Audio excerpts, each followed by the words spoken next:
नमस्कार, जय हिंद, जय भारत। मैं अभिषेक और आप देख रहे हैं हमारा YouTube channel Rudra IAS academy. दोस्तों, एक बार फिर से आप सभी का हमारे इस यूट्यूब चैनल पर हार्दिक स्वागत है। दोस्तों, आज के इस सेशन में, आज के इस वीडियो में हम लोग बात करेंगे केमिस्ट्री के टॉप 500 क्वेश्चन सीरीज की, जिसमें दोस्तों हम लोगों ने पिछले 3 वीडियोज में केमिस्ट्री के टॉप 90 क्वेश्चन को सॉल्व कर लिया है। उसके आगे बढ़ते हुए दोस्तों आज हम बात करेंगे 91 से 120 के बीच में केमिस्ट्री के इंपॉर्टेंट क्वेश्चंस की। तो दोस्तों, यदि आप भी डेली बेसिस पर current affairs, GK, GS, polity इत्यादि सब्जेक्ट्स की क्लासेस चाहते हैं दोस्तों with special notes and PDF, तो दोस्तों आज ही हमारे चैनल को ज्वाइन करें एंड सब्सक्राइब करें। साथ ही दोस्तों बेल आइकन को प्रेस करें, जिससे कि आपके पास वीडियोस की लेटेस्ट नोटिफिकेशन सबसे पहले आप तक पहुंचे। दोस्तों चलते हैं बिना कुछ समय गवाए, आइए अपने स्क्रीन की तरफ। सबसे पहला क्वेश्चन दोस्तों आपके सामने है। प्रश्न क्या है दोस्तों कि रेडियोधर्मिता किससे मापी जाती है। दोस्तों, ये जो रेडियोधर्मिता है इसका मापन जो ऑप्शन दिया गया दोस्तों इनमें से किसके द्वारा किया जाता है।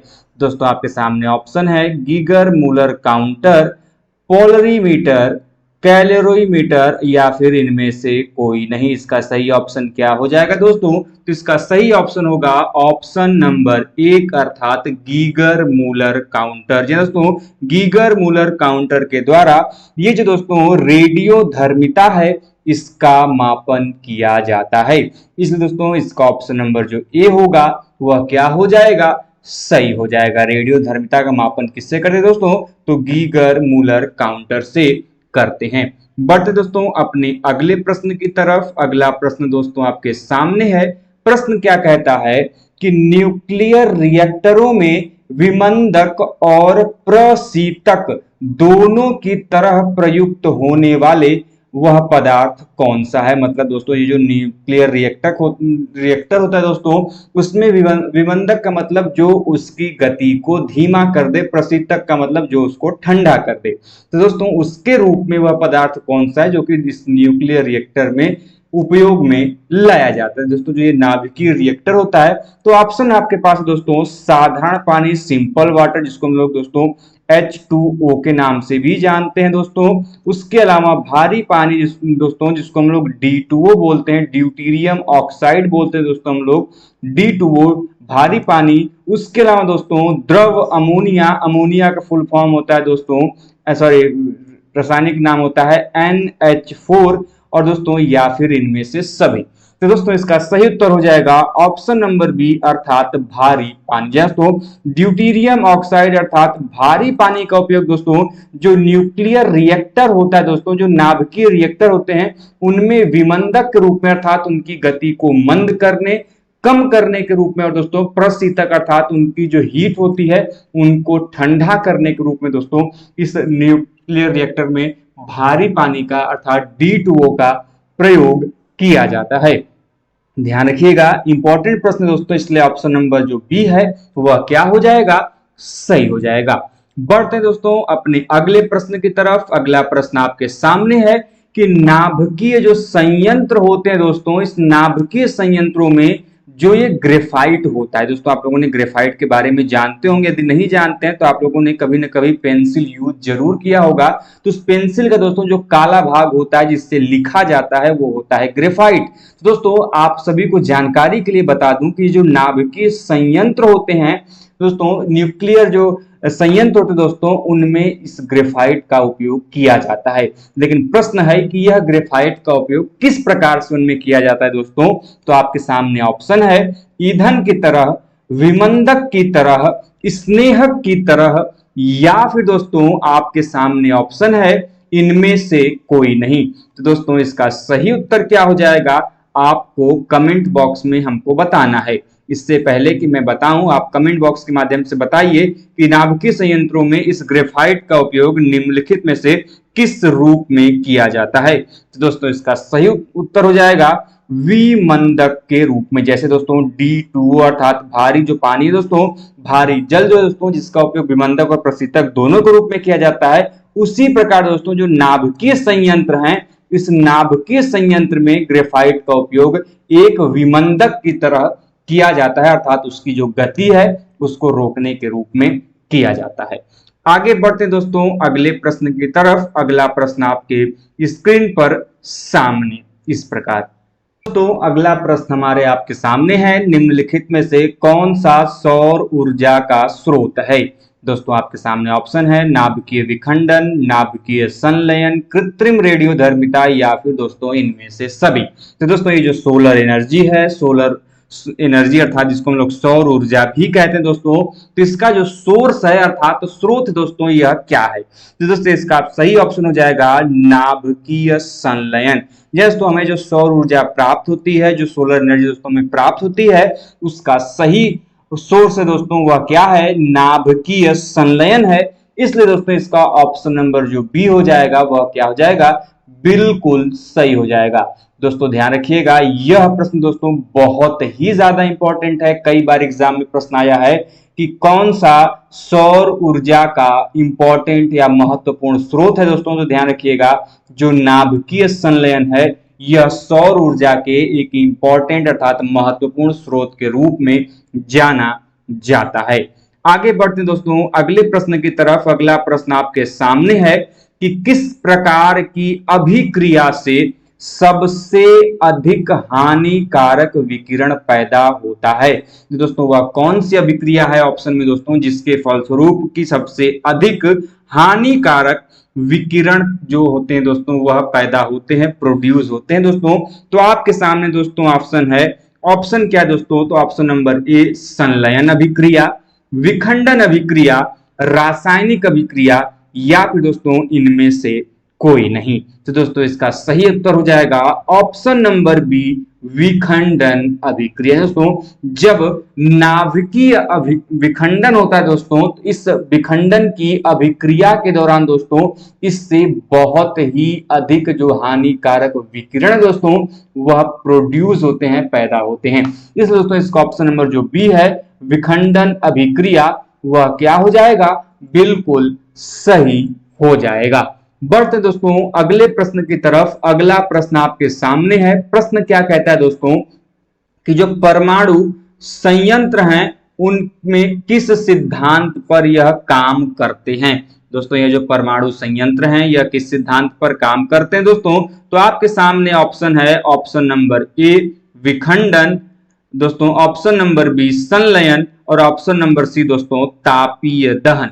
दोस्तों इसका ऑप्शन नंबर सही हो जाएगा ऑप्शन नंबर ए अर्थात विखंडन। जी दोस्तों विखंडन के फलस्वरूप ही दोस्तों जो परमाणु शक्ति संयंत्र हैं यह इसी थ्योरी पर, यह इसी सिद्धांत पर क्या करते हैं, काम करते हैं। दोस्तों ध्यान रखेंगे परमाणु शक्ति संयंत्र के सिद्धांत पर कार्य करते हैं दोस्तों, तो परमाणु शक्ति संयंत्र काम करते हैं नाभिकीय विखंडन प्रक्रिया पर। इसलिए दोस्तों इसका ऑप्शन नंबर जो ए हो जाएगा वह क्या हो जाएगा, सही हो जाएगा।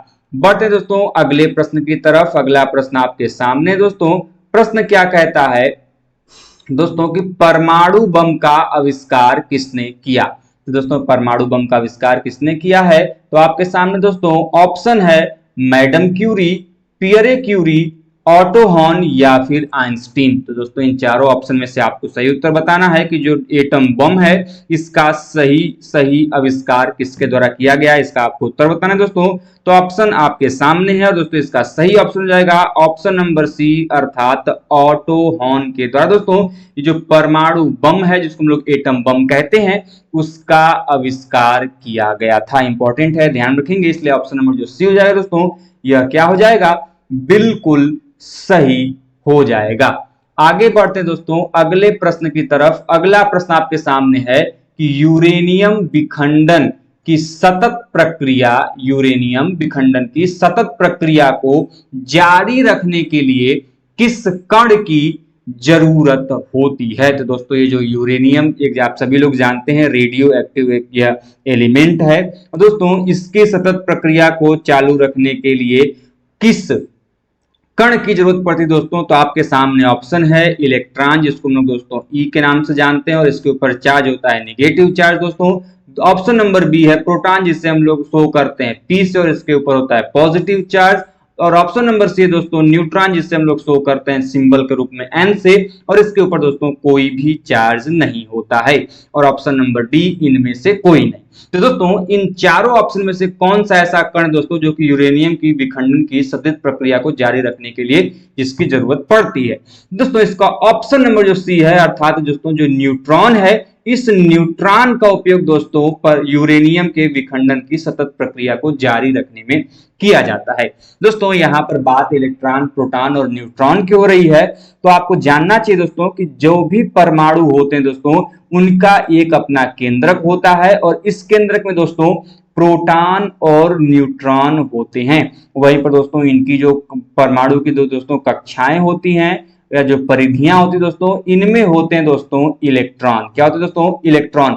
इलेक्ट्रॉन के ऊपर दोस्तों होता है माइनस चार्ज, ऋणात्मक आवेश। प्रोटॉन के ऊपर होता है दोस्तों धन आवेश, पॉजिटिव चार्ज। और न्यूट्रॉन के ऊपर दोस्तों कोई भी चार्ज नहीं होता है। अब देखिए दोस्तों, कई बार एग्जाम में प्रश्न यह भी बनता है कि जो परमाणु का नाभिक होता है दोस्तों, जो न्यूक्लियस होता है, इस नाभिक पर कौन सा चार्ज होता है? तो दोस्तों ध्यान रखिएगा, इस नाभिक पर चार्ज होता है कौन सा? पॉजिटिव चार्ज, अर्थात परमाणु का जो नाभिक होता है यह धनावेशित होता है। यह भी पॉइंट ध्यान रखिएगा, इसको मैंने पहले के वीडियो में भी बहुत डिटेल में पढ़ाया है। और यदि दोस्तों अभी आपने हमारे वीडियो को नहीं देखा है तो जल्दी से जाइए प्लेलिस्ट सेक्शन में और आप उस वीडियो को जरूर चेकआउट करिए। बट दोस्तों अगले प्रश्न की तरफ, अगला प्रश्न आपके सामने है। प्रश्न क्या है दोस्तों? प्रश्न है कि सबसे पहले रेडियो सक्रिय दोस्तों सबसे पहले रेडियो सक्रियता शब्द का प्रयोग किसने किया? तो दोस्तों आपके सामने ऑप्शन है कि जो सबसे पहले जो ये शब्द है रेडियो सक्रियता, इस रेडियो सक्रियता शब्द का प्रयोग करने वाले वह प्रथम व्यक्ति कौन से हैं?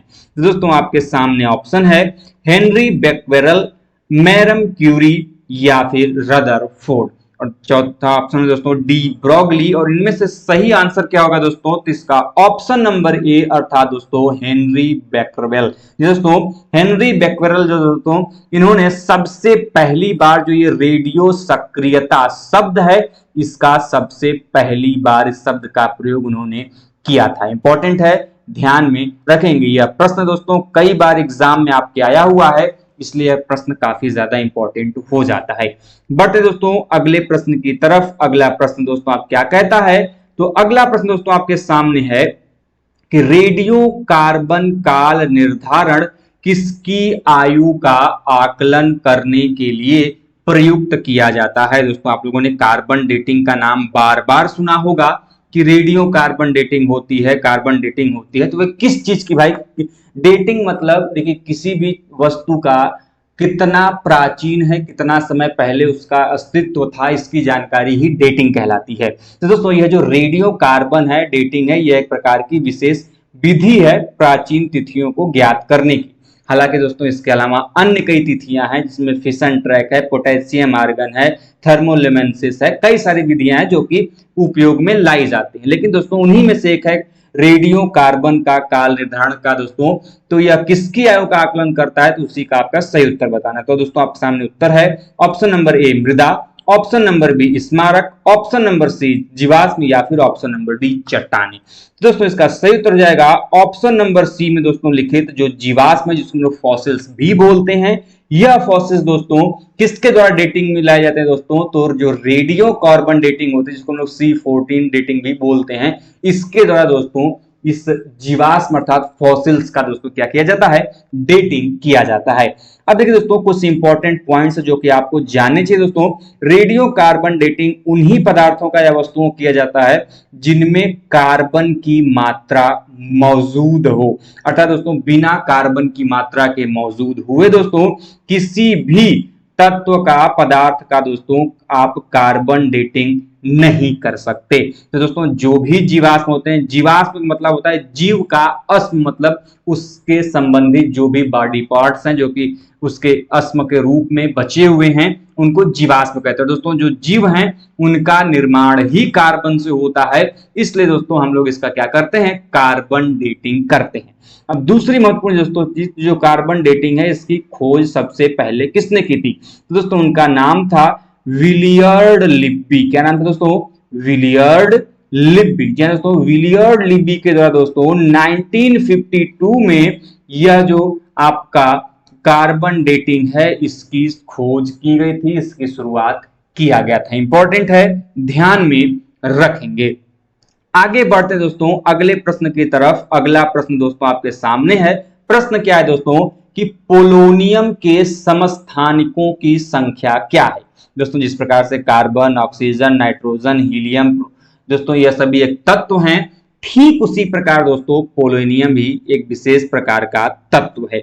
दोस्तों प्रश्न यह है कि इस पोलोनियम के समस्थानिकों की संख्या कितनी दोस्तों, तो आपके सामने ऑप्शन है 15, 17, 32 या फिर दोस्तों 27। तो दोस्तों इसका सही उत्तर हो जाएगा ऑप्शन नंबर डी का अर्थात 27। दोस्तों पोलोनियम के समस्थानिकों की कुल संख्या कितनी है दोस्तों, तो वह है 27। दोस्तों 27 है पोलोनियम के समस्थानिकों की संख्या।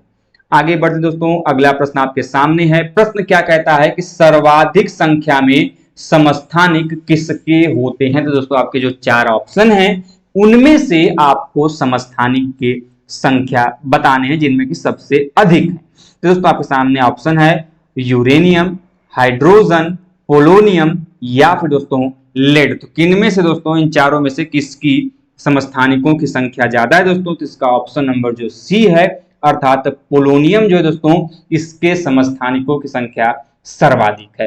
दोस्तों कुल कितने समस्थानिक हैं हमने अभी बताया आपको दोस्तों, तो इनके समस्थानिकों की कुल संख्या कितनी है दोस्तों, तो 27 है। ठीक है, ध्यान में रखेंगे और सबसे अधिक पोलोनियम ही है। आगे बढ़ते हैं दोस्तों अगले प्रश्न की तरफ। अगला प्रश्न दोस्तों आपके सामने है। प्रश्न क्या है दोस्तों कि हाइड्रोजन के रेडियो सक्रिय समस्थानिक को क्या कहते हैं। दोस्तों हाइड्रोजन जिसका दोस्तों परमाणु क्रमांक कितना होता है, 1 होता है दोस्तों। तो प्रथम तत्व के रूप में जाने जाना दोस्तों जो हाइड्रोजन है, इसके रेडियो सक्रिय जो दोस्तों भाग है उसके समस्थानिक को क्या कहते हैं।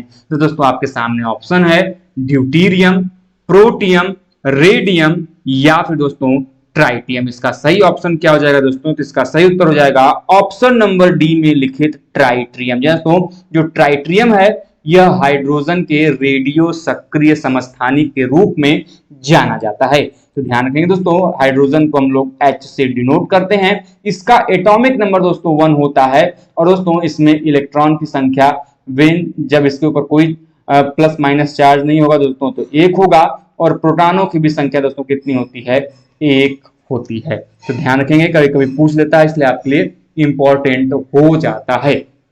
आगे बढ़ते दोस्तों अगले प्रश्न की तरफ। अगला प्रश्न दोस्तों आपके सामने है। प्रश्न क्या कहता है कि निम्नांकित में से कौन हाइड्रोजन का आइसोटॉप नहीं है।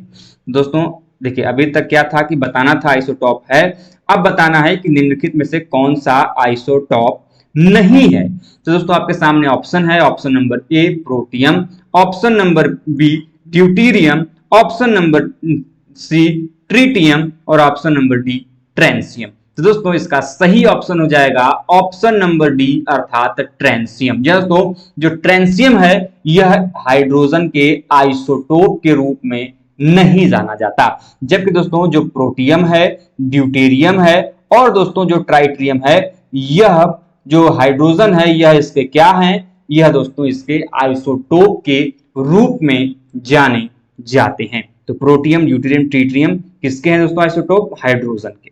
अगला प्रश्न दोस्तों कि हाइड्रोजन के समस्थानिकों की संख्या कितनी है। अभी आपने पढ़ा था कुछ देर पहले कि सर्वाधिक समस्थानिक पोलोनियम के थे, वो भी कितने थे, 27 थे, किसके, पोलोनियम के। अब आपको यहां बताना है दोस्तों कि हाइड्रोजन के कुल कितने समस्थानिक है भाई, आपको बताना है। तो आपके पास ऑप्शन है, ऑप्शन नंबर ए 2 समस्थानिक है, ऑप्शन नंबर बी 3 समस्थानिक है, ऑप्शन नंबर 4 समस्थानिक है या फिर ऑप्शन नंबर 7 डी 7 समस्थानिक है। तो दोस्तों इसका सही उत्तर हो जाएगा ऑप्शन नंबर बी अर्थात 3। तो दोस्तों हाइड्रोजन के समस्थानिकों की कुल संख्या कितनी है दोस्तों, तो 3 है, इसलिए ऑप्शन नंबर जो बी होगा दोस्तों ये क्या हो जाएगा, बिल्कुल सही हो जाएगा। आगे बढ़ते दोस्तों अगला प्रश्न आपके सामने है। प्रश्न क्या कहता है कि किसी तत्व के समस्थानिकों के बीच अंतर किनकी भिन्न संख्या की उपस्थिति के कारण होता है। तो दोस्तों कोई भी जो तत्व है, एलिमेंट है, उनके बीच दोस्तों जो समस्थानिकों का ये अंतर है, किसी का 7 है, किसी का 3 है, किसी का 27 तक है, तो उनके बीच का जो ये अंतर है आखिर वह किस चीज की भिन्न संख्या है जिसकी उपस्थिति के कारण इन समस्थानिकों में अंतर हो रहा है, इसको हमको बताना है। तो दोस्तों आपके सामने ऑप्शन है। ऑप्शन क्या है दोस्तों? Proton, neutron, proton, neutron, electron या फिर दोस्तों प्रोटॉन। दोस्तों इसका सही ऑप्शन क्या हो जाएगा दोस्तों? तो ऑप्शन नंबर दोस्तों बी हो जाएगा, अर्थात न्यूट्रॉन। दोस्तों न्यूट्रॉनों की संख्या अलग अलग तत्वों में अलग अलग होती है और इसी कारण दोस्तों जो समस्थानिक होते हैं तत्वों के, उनकी संख्या में क्या होती है?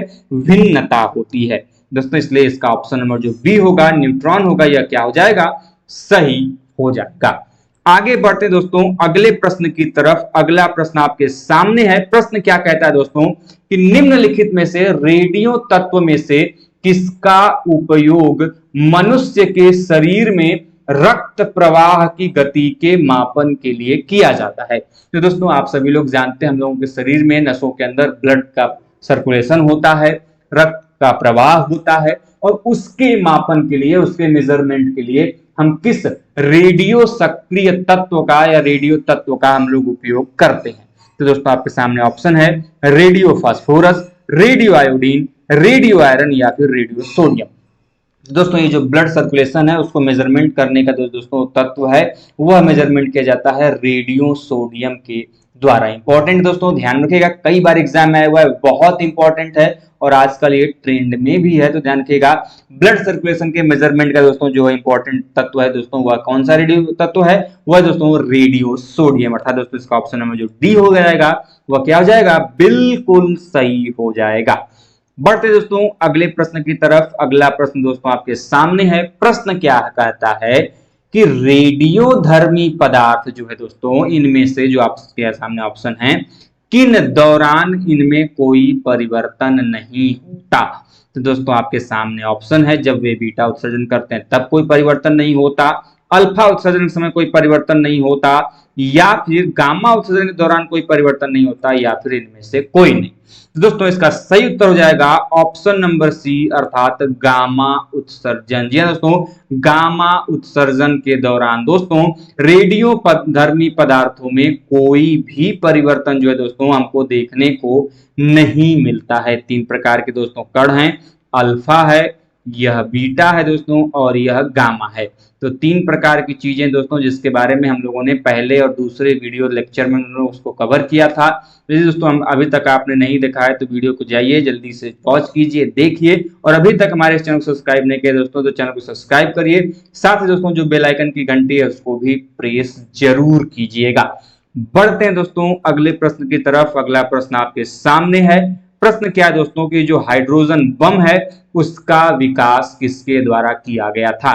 तो दोस्तों ये जो हाइड्रोजन बम है इसका आविष्कार किसने किया था? तो आपके सामने ऑप्शन है दोस्तों। अभी हम लोगों ने परमाणु बम के आविष्कारक का नाम पूछा था, अब ऑप्शन है कि जो हाइड्रोजन बम है उसका आविष्कारक कौन है? तो दोस्तों आपके सामने ऑप्शन है। Option number A Edward Teller, option number B Brun, option number C Oppenheimer और ऑप्शन नंबर डी इनमें से कोई नहीं।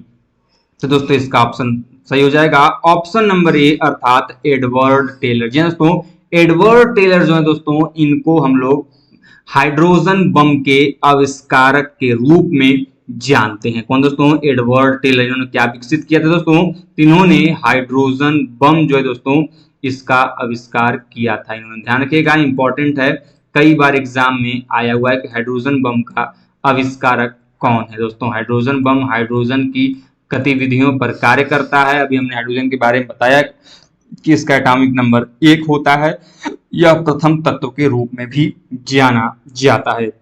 आगे बढ़ते दोस्तों अगला प्रश्न आपके सामने है कि हाइड्रोजन बम जो है दोस्तों यह किस सिद्धांत पर कार्य करता है?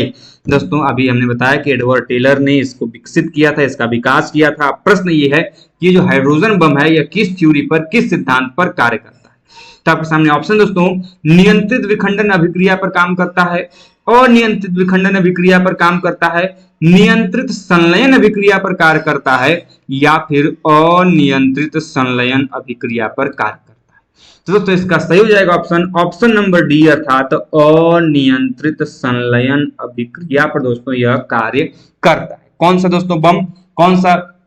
तो दोस्तों हाइड्रोजन बम जो दोस्तों यह क्या करता है, यह अनियंत्रित संलयन अभिक्रिया जो है दोस्तों उस सिद्धांत पर यह कार्य करता है। इसका खोज किसने किया था? तो हमने अभी बताया था कुछ देर पहले दोस्तों, एडवर्ड टेलर के द्वारा दोस्तों इस हाइड्रोजन बम का विकास किया गया था। और यह किस सिद्धांत पर कार्य करता है दोस्तों? तो अनियंत्रित संलयन अभिक्रिया पर कार्य करता है। अगला प्रश्न दोस्तों आपके सामने है। प्रश्न क्या कहता है कि धनायन तत्व बनता है जब, मतलब कोई तत्व, कोई एलिमेंट कब धनायन तत्व एलिमेंट के रूप में, कब पॉजिटिव एलिमेंट के रूप में बनता है?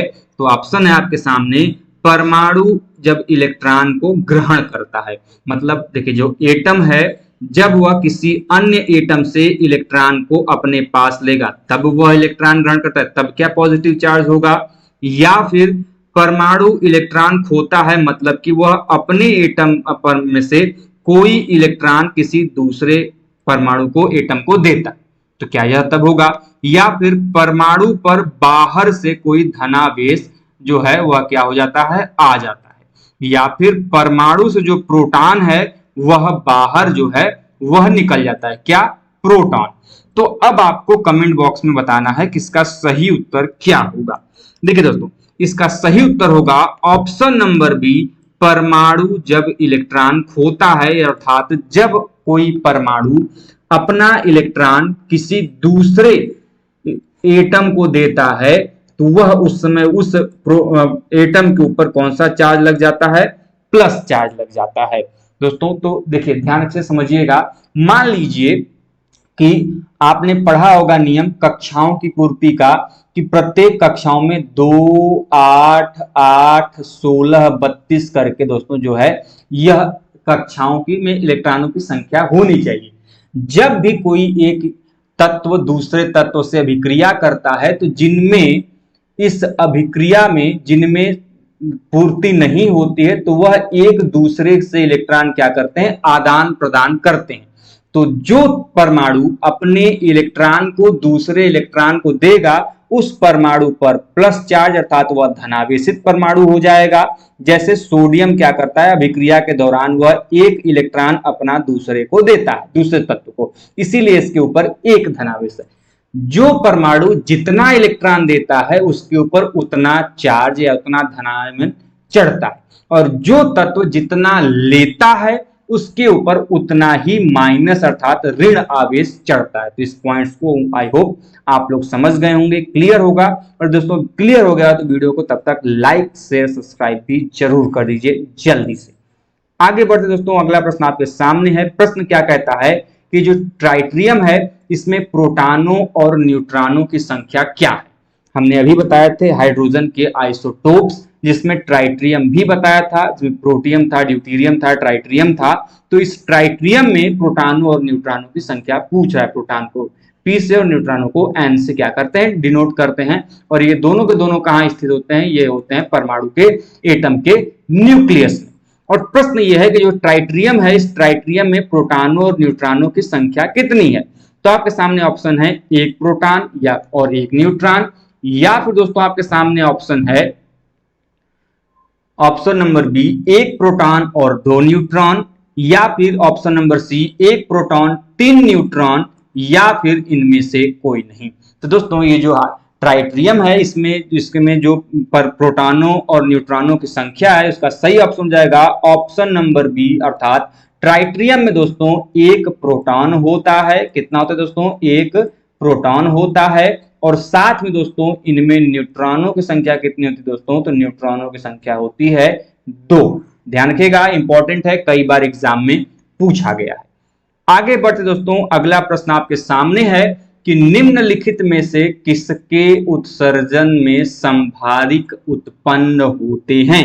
तो दोस्तों जो संभारिक हैं निम्नलिखित में से किनका उत्सर्जन होगा, तो ये जो संभारिक हैं ये उत्पन्न होंगे, प्रोड्यूस होंगे। तो आपके सामने ऑप्शन है अल्फा रेज के उत्सर्जन से, अल्फा किरण के उत्सर्जन से, बीटा किरण के उत्सर्जन से, या फिर गामा किरण के उत्सर्जन से, या फिर इनमें से कोई नहीं। तो दोस्तों इसका सही उत्तर हो जाएगा ऑप्शन नंबर बी, बीटा किरण। जी हाँ दोस्तों, जो बीटा रेज होती हैं दोस्तों, इन बीटा रेज का जब दोस्तों उत्कीर्णन होता है, उत्सर्जन होता है, तो उस दौरान दोस्तों क्या होता है, ये जो संभारिक होते हैं यह प्रोड्यूस होते हैं। किसके उत्सर्जन में दोस्तों, बीटा रेज के उत्सर्जन में। इंपॉर्टेंट है, ध्यान में रखेंगे, इसलिए ऑप्शन नंबर जो बी होगा वह क्या हो जाएगा, सही हो जाएगा। अगला प्रश्न दोस्तों आपके सामने है कि वे आयन जिनमें इलेक्ट्रॉनों की संख्या होती है वे क्या कहलाते हैं।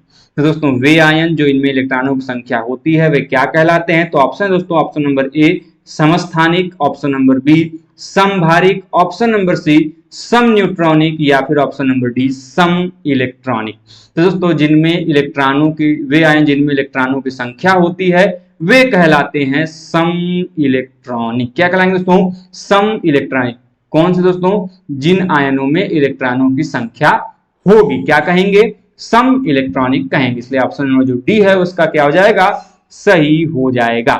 अब देखिए दोस्तों आइसोटोन क्या होते हैं। अगला प्रश्न है क्वेश्चन नंबर 115 की जो आइसोटोन है, अभी हम लोगों ने हाइड्रोजन के आइसोटोन पढ़ा, तो ये आइसोटोन होते क्या है। ऑप्शन दोस्तों, समान संख्या में प्रोटॉन होते हैं, कि समान संख्या में न्यूट्रॉन होते हैं, या फिर दोस्तों आपके सामने ऑप्शन है समान संख्या में न्यूक्लियॉन होते हैं, या फिर इनमें से कोई नहीं। तो दोस्तों इसका सही उत्तर हो जाएगा समान संख्या में जो न्यूट्रॉन होते हैं। समान संख्या में दोस्तों जो न्यूट्रॉन होते हैं, ऐसे तत्व जिनमें समान तत्वों में न्यूट्रॉनों की संख्या समान होती है, उनको हम लोग क्या बोलते हैं, उनको हम लोग बोलते हैं दोस्तों आइसोटोन। क्या बोलते हैं, आइसोटोन। ध्यान रखिएगा इंपॉर्टेंट, आइसोटोन किसको बोलते हैं, जिनके तत्वों में न्यूट्रॉनों की संख्या क्या हो, समान। इसलिए ऑप्शन नंबर जो बी होगा इसका क्या हो जाएगा, सही हो जाएगा। अगला प्रश्न दोस्तों आपके सामने है, प्रश्न क्या कहता है कि ऐसे नाभिक जिनमें न्यूट्रॉनों की संख्या तो समान हो, इक्वल हो, परंतु जो प्रोटॉन है इनकी जो संख्या है दोस्तों वह क्या हो जाए, भिन्न हो, उनको हम लोग क्या कहेंगे। दोस्तों इंपॉर्टेंट है, कई बार एग्जाम में प्रश्न आया भी है। तो दोस्तों आपके सामने ऑप्शन है सम इलेक्ट्रॉनिक कहेंगे, समभारिक कहेंगे, समस्थानिक कहेंगे, या फिर सम न्यूट्रॉनिक कहेंगे। तो दोस्तों इसका सही उत्तर जाएगा ऑप्शन नंबर डी सम न्यूट्रॉनिक। दोस्तों तो ऐसे तत्व, ऐसे नाभिक जिनमें न्यूट्रॉनों की संख्या क्या हो जाएगी, इक्वल हो, समान हो, लेकिन प्रोटॉनों की संख्या भिन्न हो, तो ऐसे नाभिकों को हम लोग क्या बोलते हैं, सम न्यूट्रॉनिक बोलते हैं। इसलिए ऑप्शन नंबर जो डी होगा यह क्या हो जाएगा, बिल्कुल सही हो जाएगा।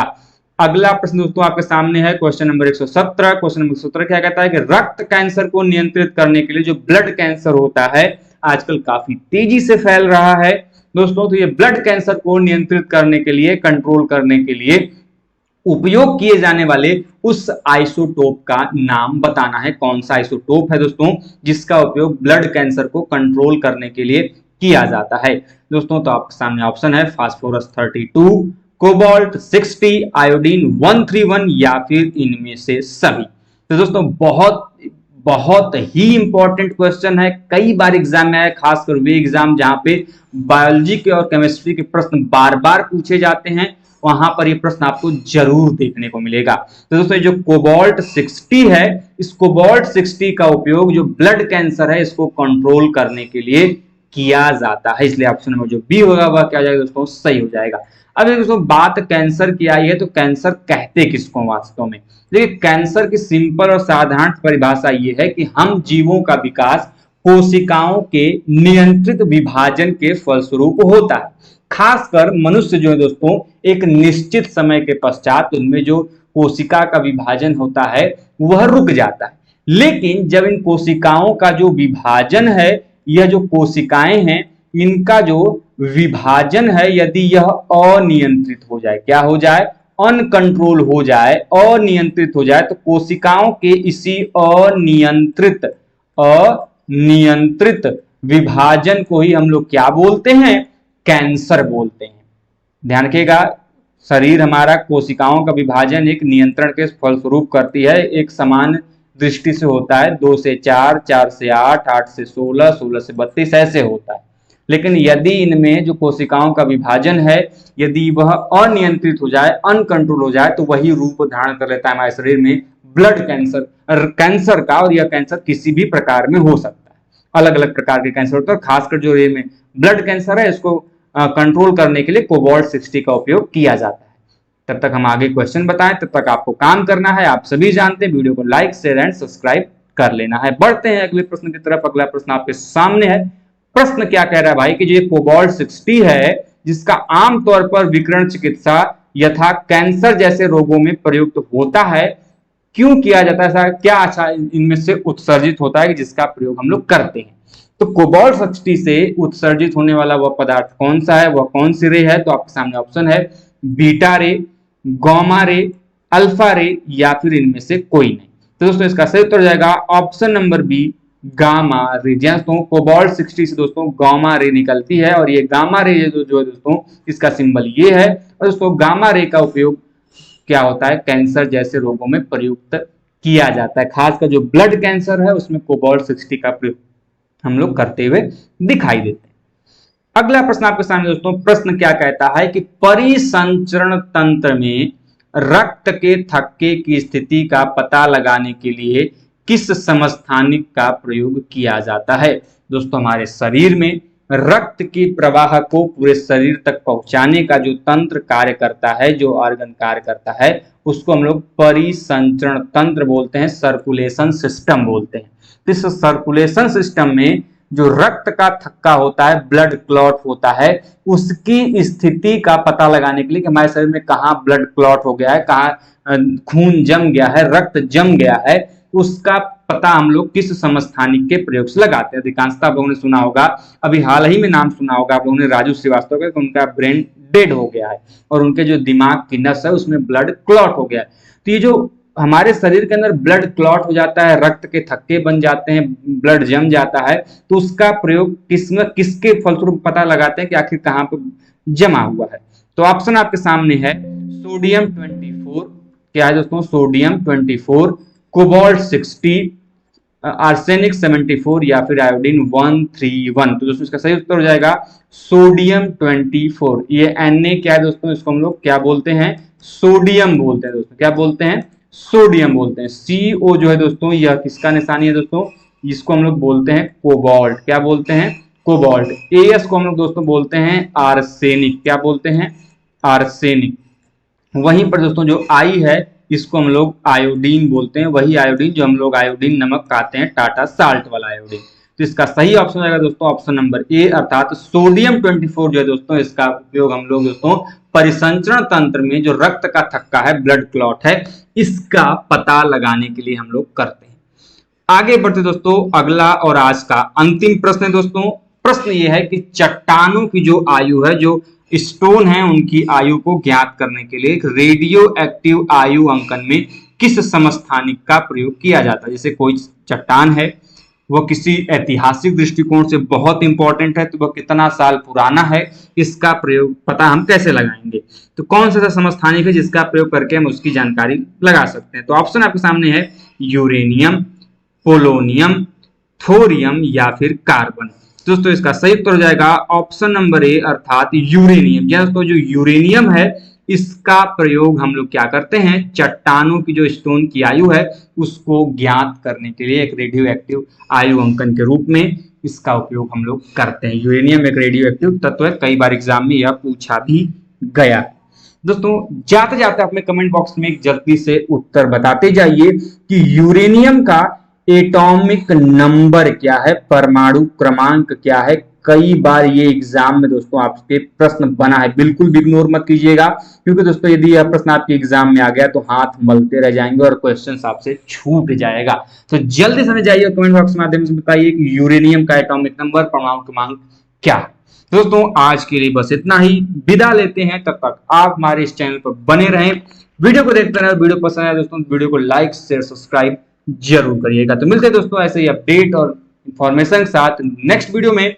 तब तक के लिए जय हिंद, जय भारत, हर हर महादेव।